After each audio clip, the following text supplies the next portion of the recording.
नमस्कार, विंध्या टाइम्स में आपका स्वागत है और आपके साथ मैं श्रेया। शिवराज सरकार ने मध्य प्रदेश में अन्य पिछड़ा वर्ग यानी ओबीसी को सरकारी भर्तियों और परीक्षाओं में 27% आरक्षण लागू कर दिया है।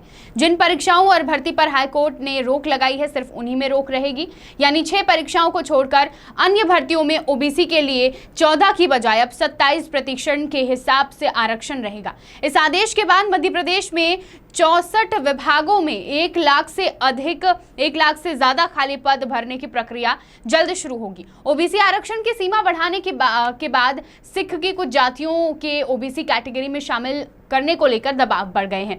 जागड़ ब्राह्मण समाज ने ओबीसी लिस्ट में शामिल करने के लिए आवेदन दे दिया है। किराड़ पंजाबी भी इस लिस्ट में शामिल होना चाहता है। अभी तक राज्य में आरक्षण की कुल सीमा 60% थी, लेकिन अब यह बढ़कर 73 हो गई है। आरक्षण की नई नीति सीमा लागू होने के बाद सामान्य वर्ग के लिए 27% कोटा रह गया है, क्योंकि आर्थिक रूप से कमजोर वर्ग के 10% के कोटे में 3 वर्गों के लोग भी शामिल हो सकते हैं। हालांकि इसमें शर्त जोड़ी गई है कि जातिगत वर्ग में शामिल होने पर इस वर्ग में लाभ नहीं मिलेगा, लेकिन अब ओबीसी वर्ग की 4% महिलाओं को सरकारी सुविधाओं का लाभ बढ़ जाएगा, बल्कि सामान्य वर्ग की महिलाओं का यहां नुकसान है।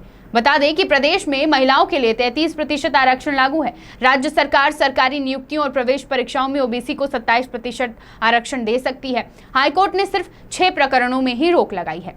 अन्य मामलों में सरकार स्वतंत्र है। सरकारी नियुक्तियों और प्रवेश परीक्षाओं में ओबीसी को बढ़ा हुआ आरक्षण देने पर कोई रोक नहीं है। हाईकोर्ट ने सिर्फ पीजी नीट 2019-20, पीएससी, मेडिकल अधिकारी भर्ती और शिक्षक भर्ती में रोक लगाई है। इसके अलावा सभी भर्तियों और परीक्षाओं में 27% ओबीसी आरक्षण दिया जा सकता है।